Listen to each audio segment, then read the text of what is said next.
Bonjour à tous. Alors, pardon. Bonjour à tous. Est-ce que vous vous souvenez de la première fois que vous avez vu apparaître quelqu'un sur votre écran, en ligne et en direct? Pour moi, ça ressemblait à peu près à ça. Je pense qu'on peut se dire qu'on revient de très loin en matière de visioconférence. Au début des années 2000, ouais, je sais, à 20 ans près, on aurait pu danser le Mia. Au début des années 2000, en fait, cet objet, il a bouleversé ma vie. Cet objet, qui est pourtant si banal aujourd'hui et qui est révolutionnaire à l'époque, nous permet d'un seul coup, au début des années 2000, de se voir, en plus de se parler, à deux endroits différents. C'était un peu comme un rêve qui se réalisait pour moi. Je me disais, en fait, on est en train de rendre le don d'ubiquité à la portée de chacun. Alors, on n'est pas là pour parler d'une vulgaire webcam, n'est-ce pas, sur ce genre de salon. On est là pour parler de tendances, de choses un peu hype. Donc, je vous propose de démarrer avec quelque chose de très hype. Savez-vous ce qu'est une classe virtuelle? Non, je rigole.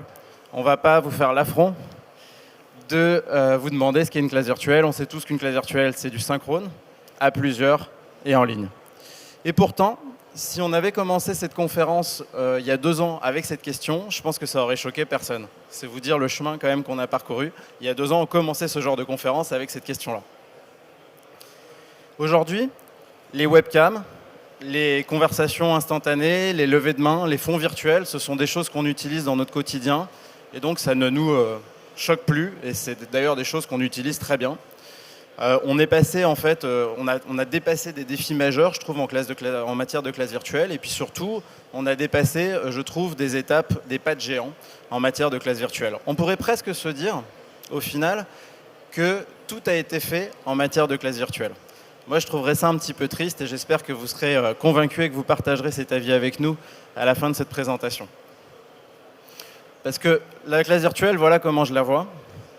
Elle est jeune. Elle a encore plein de vies à traverser. Je pense qu'elle est même en passe de se réincarner, de se réinventer. On va y revenir. Mais c'est quelque chose qui est loin d'avoir dit en fait tout ce qu'elle avait à dire. Alors on va commencer par dresser un petit peu les grandes tendances de ces derniers temps et puis après on va se tourner vers le futur de la classe virtuelle si vous le voulez bien. Alors première grande tendance d'un point de vue technique, il y a 2 ans, 2-3 ans, ce qu'on faisait tous c'était chercher notre plateforme de visio, notre plateforme de classe virtuelle. C'était notre défi. Il fallait trouver la bonne, avec les bonnes fonctionnalités, qui allait être compatible avec la politique de l'entreprise. Je pense qu'on peut tous se dire aujourd'hui qu'on a dépassé ce stade et qu'on a trouvé notre plateforme de visio en 2022. D'ailleurs, il y en a 3 qui se détachent sur le marché en fonction du secteur. La première, on la connaît tous par cœur ici, c'est Teams pour le secteur des entreprises. La deuxième, c'est Zoom pour le grand public. La troisième majeure du marché, c'est Meet de Google pour tout ce qui est secteur un petit peu écosystème de la tech. Évidemment, il y a toutes nos plateformes préférées, nos premiers amours de l'époque, des débuts des classes virtuelles avec WebEx, avec Macromedia Breeze qui est devenu Adobe Connect, Global aujourd'hui, Blackboard dans l'éducation, BlueJeans. Aujourd'hui, en fait, quand on a dépassé ce stade sur les plateformes, du coup, on a aussi des plateformes qui intègrent de plus en plus de fonctionnalités en natif. Donc, premier constat sur les usages techniques, on n'a plus besoin de sortir de la classe virtuelle pour aller faire des choses qui sont augmentées dans la classe virtuelle. On va rester dans la plateforme de classe virtuelle de plus en plus. Deuxième petit constat d'un point de vue technique, on a de plus en plus de participants qui en fait sont capables de nous rejoindre sans accompagnement technique. J'ai dit de plus en plus de participants, il y en a encore quelques-uns qu'il faut qu'on accompagne justement et c'est très important, on l'a vu tout à l'heure avec Barco, pendant la conférence de Barco. Au niveau des usages, on peut aussi tous partir du constat que le synchrone devient de plus en plus classe virtuelle par défaut, que à mon sens, et je pense qu'on est beaucoup à partager cet avis sur ce salon, en fait, la classe virtuelle, c'est plus grave de ne pas l'avoir dans ses modalités que le présentiel aujourd'hui. Depuis, je trouve, cette année, c'est plus grave de ne pas avoir de la classe virtuelle que de ne pas avoir de présentiel. On assiste aussi à un beau mariage. Il ne faut pas opposer ces deux modalités, on le sait tous, présentiel, classe virtuelle, et je pense que justement, elles sont en train de fusionner. Présentiel, hybride, virtuel, sont en train de fusionner, et les genres aussi sont en train de fusionner. Aujourd'hui, la frontière entre une réunion, un webinaire, un workshop, du co-développement, une classe virtuelle, c'est de plus en plus flou. Et c'est tant mieux parce que ça veut dire que, tout le monde va pouvoir nous rejoindre sous le moyen qu'il a choisi de nous rejoindre. Et 2, en fait, on va rendre de plus en plus accessible la formation sous différents genres. Pour terminer ce constat, techniquement, on peut dire que la classe virtuelle fonctionne. C'est une modalité qui a fait ses preuves, c'est une modalité qui apporte du résultat. C'est tous tourné vers la classe virtuelle parce que ça marchait en mars 2020, c'est pas par hasard qu'on s'est tourné vers la classe virtuelle. Mais il y a encore beaucoup de choses à faire. On a encore beaucoup de choses à faire en matière de classe virtuelle. Tout n'est pas terminé. On va rentrer dans ce que moi j'aime bien appeler l'ère de la renaissance de la classe virtuelle. Et on n'a encore rien vu, comme je vous le disais tout à l'heure. Alors on va se tourner vers le futur à partir de maintenant. Et on va parler que de grandes tendances qui sont pour nous à venir. Pour moi, il y a 4 grands défis pour la classe virtuelle à venir. Le premier, c'est le savoir-être à distance, le professionnaliser, ce savoir-être à distance. Le deuxième, c'est la démocratisation, c'est-à-dire faire en sorte qu'elle soit de plus en plus accessible et qu'elle soit de plus en plus, on va dire, accaparable par vos collaborateurs. Le troisième, c'est la vendre, la marketisation de la classe virtuelle. Je trouve qu'on a beaucoup de travail à faire encore là-dessus dans le futur. Et le quatrième, c'est la rendre plus engageante, notamment avec l'immersive learning. On y arrive. Voilà pour nous les 4 grands défis de la classe virtuelle à venir. Et pour le premier, qui mieux que Christian pour vous parler, puisqu'il est formateur de formateurs et expert pédagogique en classe virtuelle, du savoir-être à distance et de toutes les compétences qu'on développe. C'est bon, j'ai ce qu'il faut, merci. Mais par contre, ça, j'ai besoin. Alors moi, je voudrais commencer... C'est par là? Ça marche pas? Si, par là. C'est à droite?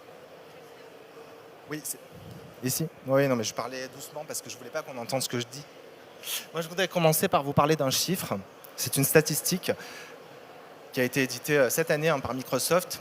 C'est 70%. 70% des salariés dans le monde veulent pouvoir bénéficier du télétravail. Jusque-là, vous allez me dire, rien d'étonnant. Vous m'entendez pas? Vous voulez que je parle plus fort? Ok, donc 70% des salariés dans le monde veulent pouvoir télétravailler. Ça, c'est une première chose, donc vous allez me dire, rien d'étonnant. Le truc, c'est qu'il y a 70% de ces mêmes salariés qui veulent aussi pouvoir bénéficier du lien social.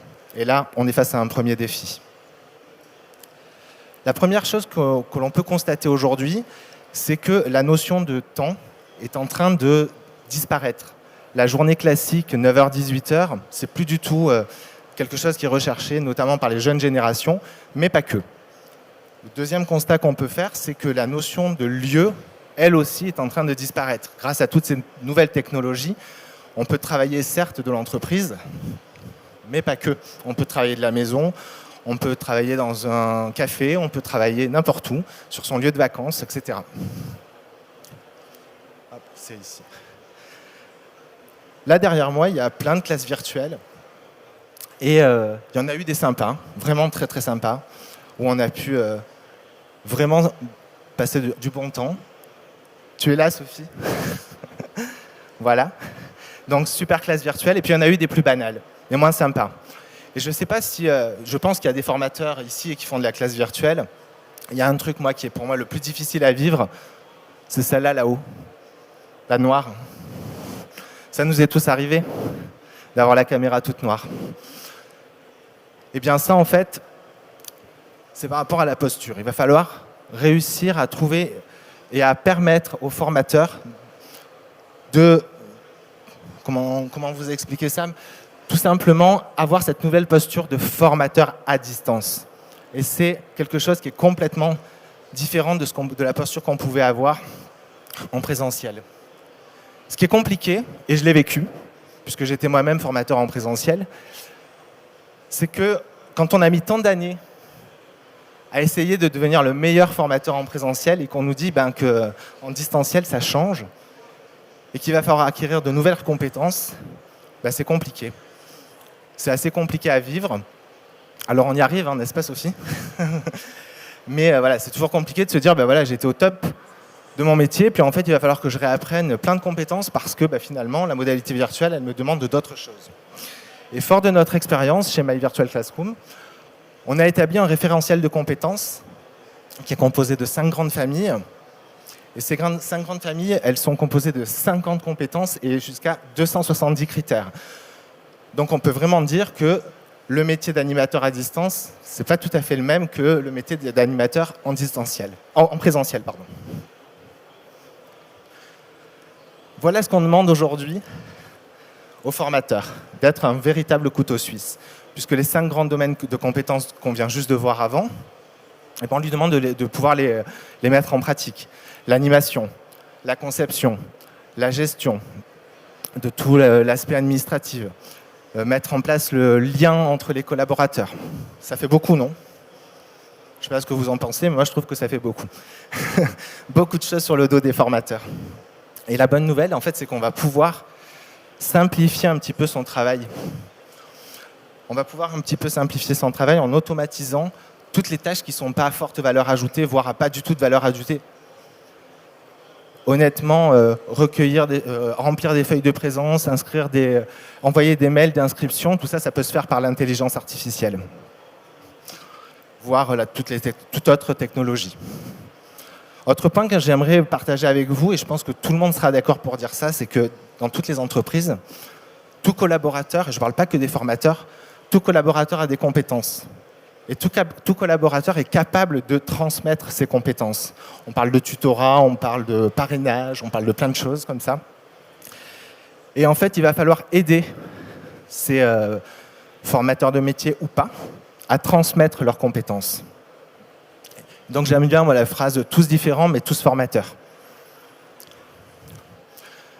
Ensuite, il y a un autre défi qui s'impose à nous quand on est formateur, c'est l'engagement. L'engagement des participants. Il va falloir donner envie aux participants de venir à la classe virtuelle. Donc déjà, c'est un premier défi. Et puis ensuite, le deuxième, ça va être de faire rester dans la classe virtuelle. Alors là, normalement, vous allez me dire, en règle générale, quand ils viennent, ils ne partent pas. C'est l'échange que j'ai eu ce matin avec une personne qui est venue sur notre stand qui m'a dit « Donnez-moi votre secret pour faire venir les participants à ma classe virtuelle parce qu'ils ne viennent pas, voire ils annulent 2 minutes avant et donc je me retrouve avec la moitié des participants. » Et donc, en fait, on en a parlé au tout début, c'est ce qu'on appelle la marketisation. La marketisation de la classe virtuelle, il va falloir se servir des exemples qu'on a autour de nous, notamment à la télévision, au cinéma, avec les happenings, avec toutes les promotions qu'on peut faire sur un film ou sur une émission de télé. Pourquoi ne pas les transposer sur notre classe virtuelle? La deuxième chose qui est hyper importante, ça va être de créer du lien. Créer du lien, mais pas uniquement entre les collaborateurs. Je m'explique. Quand on a un parcours de formation de 4 sessions, par exemple, sur un mois, donc à raison d'une session par semaine, il ne peut pas rien se passer entre les sessions. Il faut absolument qu'il y ait du lien entre ces sessions. Alors, ça peut être de différentes façons, mais en tout cas, il faut que ce lien existe. Et la deuxième chose hyper importante, ça va être de créer du lien entre les participants avant la formation, pendant la formation, voire même après. Et là, on aura gagné. Je vais vous dire quoi après. Si je vous demande aujourd'hui quel est le temps moyen d'attention sur un sujet quand on est en classe virtuelle, quel temps vous me diriez? Post-Covid.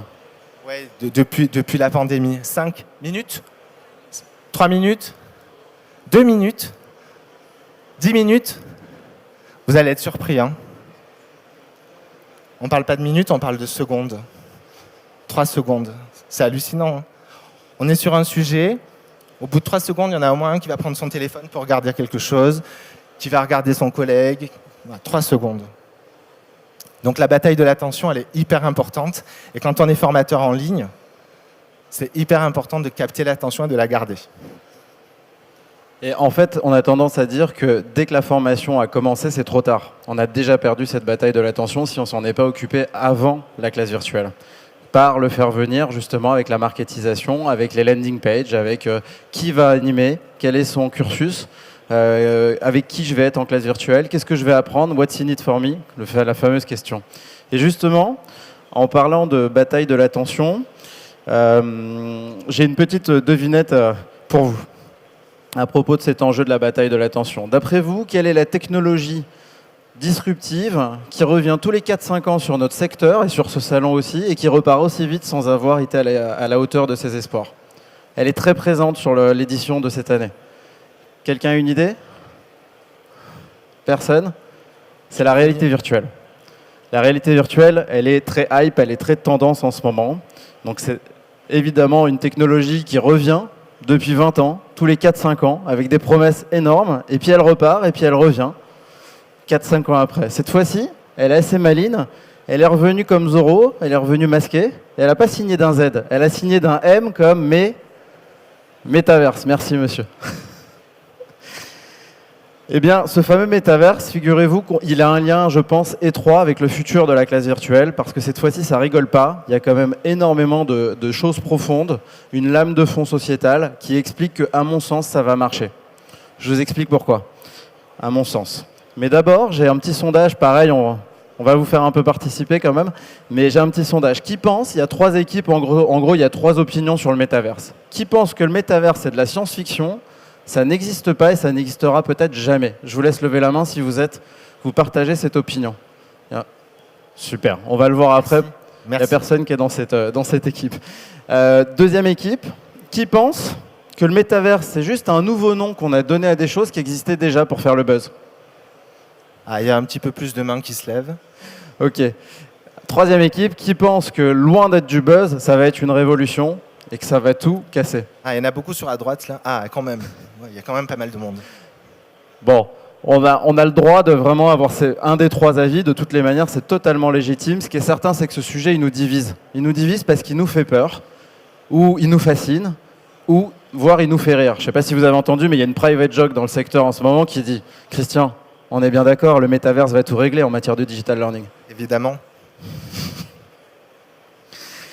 En même temps, il faut dire que quand ce qu'on nous présente sur du métaverse, c'est ça ressemble à ça. Merci Ready Player One pour ceux qui ont eu la mâchoire comme moi décrochée il y a 4 ans. Quand ça ressemble à ça quand on nous en parle, et quand on nous embarque dedans, c'est plutôt ça. C'est vrai qu'il y a un petit décalage qui explique la déception potentielle qu'on peut avoir avec le métaverse actuel. Mais il y a quand même un potentiel de fond et on a tendance à se dire que la technique, le progrès, peut résoudre justement ce petit delta dont je viens de vous parler. Et c'est là où on peut se projeter et on peut se dire oui, mais quand même, ça peut aller très loin cette histoire. Et en réalité, comme toutes les disruptions technologiques, il y a 4 étapes d'adoption. Il y a l'étape d'ignorance, l'étape d'objection rationnelle, l'étape de résistance émotionnelle, tout ça dans les années, et l'étape d'adoption. Et la classe virtuelle, elle est passée par ces 4 étapes. Hein. Il y a 20 ans, il y a 15-20 ans, elle est passée par ces 4 étapes. Je pense qu'en matière de métaverse, on est en train de passer de la 2 à la 3. 2, et vous l'avez vu par le petit sondage, le petit jeu qu'on a fait ensemble, de l'étape « ça marchera jamais, ça n'existera pas, c'est de la science-fiction », où là, on est tous en train de se dire « ah non, c'est pour demain, c'est impressionnant ce qui est en train de se passer, sur ce plan-là, ça va marcher au final ». Et on est en train de passer à l'étape 4, qui est plutôt les agitateurs de drapeaux, qui sont totalement légitimes et qui sont nécessaires dans notre société, qui disent « mais quid du statu quo, du lien social, de la protection des données, du comportement, des règles qu'on va devoir mettre dans ce métaverse ». Je vous avais dit qu'on retomberait sur nos pieds par rapport à la classe virtuelle, mais avant de se faire un avis du métaverse, il faut peut-être qu'on se dise ce que c'est. Et je vous propose de commencer par se dire ce que ça n'est pas. Pour moi, le métaverse, c'est pas la réalité virtuelle. Ça va beaucoup plus loin que la réalité virtuelle. La réalité virtuelle, c'est une partie du métaverse. Et la réalité virtuelle, c'est pas le métaverse. C'était une technologie qui était là avant le concept de métaverse. Pourquoi ça nous intéresse, cette notion-là? C'est parce que on aime dépasser la technologie. Ce qui nous intéresse, c'est les usages qu'il y a derrière. Donc, plus qu'une technologie, c'est une extension, le métaverse, de notre espace, de manière infinie. On va pouvoir faire autant de salles de formation qu'on veut, dans autant de mètres carrés qu'on veut. C'est quand même assez magique une fois qu'on a dit ça, par rapport à nos contraintes à tous les uns les autres. C'est partager avec les autres des expériences qui donnent l'impression d'être au même endroit, alors qu'on n'y est pas du tout. Donc encore plus loin que la classe virtuelle actuelle. C'est aller plus loin que de regarder du contenu, le métaverse. C'est aller plus loin que de regarder du contenu, c'est être dans le contenu. Et c'est ça le concept qui est complètement fondamental du métaverse. C'est le construire ensemble, en temps réel, en collectif. Vous voyez pourquoi on va retomber sur nos pieds avec la classe virtuelle? C'est une évolution en fait dont l'une des briques, c'est le social learning. Le métaverse, il est vraiment sa base, une de ses bases, c'est d'apprendre ensemble. Donc aujourd'hui, tout ce qui existe sur le métaverse avec des expériences, on va y venir comme Roblox par exemple, ce sont des expériences sociales qui vous permettent d'apprendre ensemble. Et c'est hyper connecté à notre métier, à notre industrie, à tous. Donc la classe virtuelle, elle aime le métaverse. Pourquoi? Parce que qui dit métaverse dit immersion sociale et co-création. Et on apprend beaucoup mieux quand on co-crée. Vous vous souvenez, Socrate, c'est quand même dingue, il n'a jamais écrit de bouquin. Vous savez ce qu'il disait à ses disciples quand on écrit les bouquins pour lui? Il disait, les discours, ça sert à rien. Les écrits, ça sert à rien, ça empêche de mémoriser. C'est la façon avec laquelle je vais le dire, mon discours, qui va faire en sorte que les personnes elles vont mémoriser. Et ça, c'est quelque chose qui nous touche beaucoup chez My Virtual Classroom. Voilà, on est retombé sur nos pieds avec la classe virtuelle. Je voudrais vous raconter une petite anecdote. La première fois que je l'ai testé, chez My Virtual Classroom, on vous propose déjà une offre de classe virtuelle immersive. J'étais assez sceptique par rapport au petit objet que je vous ai montré tout à l'heure, la webcam. Parce que pour moi, la webcam, ça fait passer la troisième dimension non verbale, les expressions, les sourires. Et je me suis dit, si on remplace ça par des avatars, est-ce qu'on ne revient pas un petit peu en arrière? Qui dans la salle est archi pour les avatars? Je vous laisse lever la main si vous êtes pour les avatars. Ah là, je suis surpris quand même, s'il n'y a personne qui a... Oui, quand même. Il y a 2-3 mains discrètes. Qui dans la salle pense que les avatars ont un avenir et une utilité quand même? Il y a un petit peu plus de Ok, mains, hein. Qui préférerait voir la vraie personne en 3D dans sa pièce? On est tous d'accord que la réalité mixte, elle va quand même remporter la bataille à la toute fin. Pour l'instant, c'est virtuel augmenté qui vont fusionner ensemble vers la mixte. Mais toujours est-il que cette expérience, elle m'a bluffé. Pourquoi? Parce qu'en fait, je me suis retrouvé avec ma collègue pendant ce test et je pouvais me lever de la table, je pouvais aller la rejoindre au tableau, faire un brainstorming avec elle. Je l'entendais de l'oreille droite si elle était sur ma droite, de l'oreille gauche si elle était sur ma gauche. J'avais d'un seul coup cette notion d'espace, de proxémie, qui nous est si chère et qu'on essaye de développer même avec les webcams chez nous, qui nous permet de nous rapprocher. Et moi, je trouve ça magique. Si on arrive à ramener cette troisième dimension du lieu et du déplacement dans la classe virtuelle, donc dans la classe virtuelle immersive, à mon sens, on va vraiment donner une nouvelle dimension, c'est le cas de le dire, à la classe virtuelle. Des nouveaux espaces, des nouveaux lieux infinis. Et moi, je pense que comme toute expérience en fait, de la vie tout court, même pas que la formation, on retient aussi beaucoup par rapport au lieu dans lequel on a vécu une expérience. C'est pareil pour les restaurants, c'est pareil pour des films, pour des soirées vécues avec des amis dans un jardin ou au bord de la forêt ou d'un lac. Et ben, la formation, en fait, elle a besoin d'un lieu pour l'ancrage mémoriel. Et la classe virtuelle, ce qui lui manquait un petit peu, c'est le lieu. C'était un lien, et on va essayer de la rendre lieu, la classe virtuelle. Donc on va essayer de faire de cette classe virtuelle un véritable lieu, et je pense que la réalité augmentée ou la réalité virtuelle et la réalité mixte, c'est pareil. Enfin, de passer de ça, on ne doit pas bouger du cadre pour être bien sur sa webcam, à ça, marcher, pouvoir se détendre, pouvoir se déplacer dans un espace, faire de l'exercice physique, ça va nous faire aussi un bien fou accessoirement. On n'est pas obligé de réinventer les lieux comme on les connaissait en formation aujourd'hui. On n'est pas obligé de partir sur une chaise, des tables. On va le faire au début pour ancrer et pour que tout le monde ait quand même ses références. Mais en fait, rien ne nous empêche de tout réinventer en matière de formation grâce à ce qui arrive en matière de classe virtuelle immersive. Donc on est passé de la salle de formation à la visio en 2 ans. Hein. On est passé de la salle de formation à la visio en 2 ans dans notre secteur. On va passer de la visio au métavers, je ne sais pas en combien de temps, mais à mon avis, ça va aller plus vite qu'on ne l'imagine tous. Il y en a qui disent 15 ans, 30 ans. Moi, je pense vraiment que dans 3 à 5 ans, il y a énormément de formations qui se font dans le métaverse en classe virtuelle immersive. Et donc, on va imaginer des lieux comme une salle d'attente, où en fait, derrière les vitres, je vois l'avatar de mon formateur qui est en train de préparer la formation. Et puis moi, à gauche, j'ai une plage, Copacabana, avec tous les participants qui attendent la formation. Puis on est en train d'apprendre à danser la samba, puisque le formateur, il nous a proposé justement d'apprendre à danser quelques petits pas de samba. Qui n'a jamais rêvé de réaliser le rêve qui était à l'époque réservé à des comités de direction où ils se faisaient déposer sur le Mont Blanc avec des hélicoptères pour faire du brainstorming, du team building, etc. On va pouvoir le faire. On se fait déposer en hélicoptère sur le Mont Blanc et on fait la formation sur le sommet du Mont Blanc, tranquillement. Donc on va avoir des expériences de type montagne russe, on va avoir des expériences fortes, à mon avis, en termes d'energizer. On n'est pas au bout de nos surprises, on va pouvoir faire des choses beaucoup plus fortes que ce qu'on fait aujourd'hui derrière nos écrans 2D, aplatis, assis sur une chaise. Je termine par 2 exemples très très concrets de notre industrie et d'acteurs majeurs. Ces 2 chiffres, ils expliquent à eux seuls pourquoi Facebook s'est renommé Meta cette année.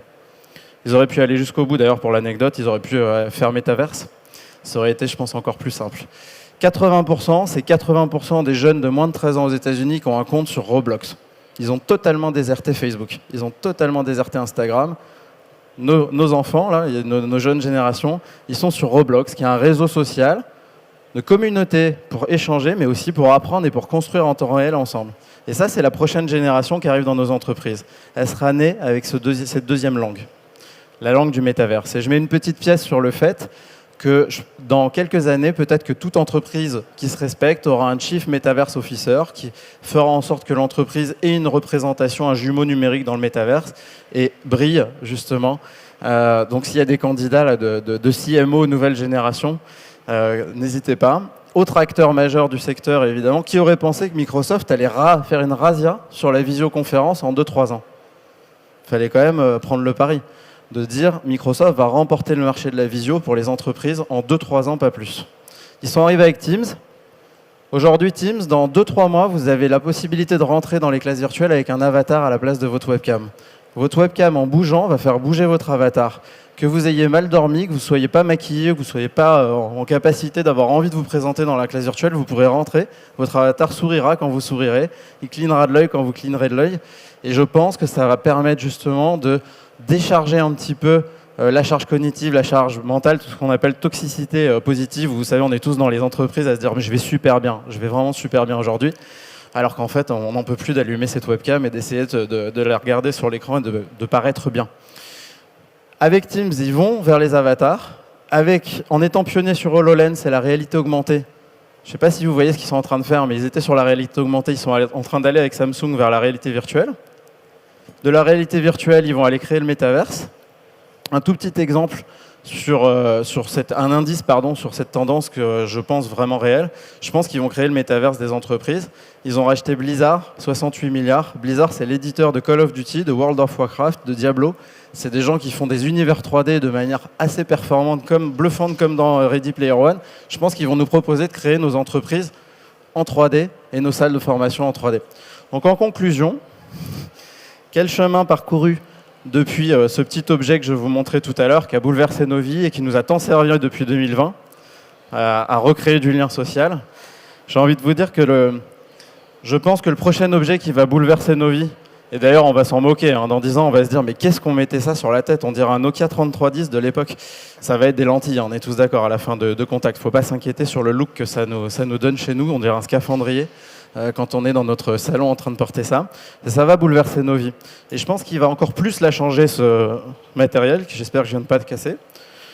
Et le progrès, en fait, il va s'accélérer pour nous permettre de passer de ça à ça, tout simplement, d'apporter cette troisième dimension, cet espace et tous ces rêves de créativité, parce que je pense que ça va être la génération des créateurs qui vont enfin prendre le pouvoir et qui vont pouvoir dire j'ai créé une salle de formation, je vous ai créé un baby-foot, je vous ai créé un tableau de fléchettes pour vos pauses de classe virtuelle, vous avez un scoreboard, etc. Voilà, nous c'était Christian et Alex pour My Virtual Classroom. On est sur le stand G50. Si vous voulez toucher du doigt le futur de la classe virtuelle avec MetaQuest, avec HoloLens, n'hésitez pas à passer nous voir. Pour clôturer, on vous propose ces petits mots qui résonnent et qui nous touchent beaucoup chez My Virtual Classroom. C'est un peu le résumé de notre raison d'être. Merci pour votre attention. Merci beaucoup Alex et Christian. On a 1 minute pour prendre une question. Est-ce que quelqu'un a une question, s'il vous plaît? Levez la main. Bien, écoutez, on va suivre avec attention le développement justement et l'évolution des classes virtuelles et des avatars et de la dimension 3, la troisième dimension. Merci à tous.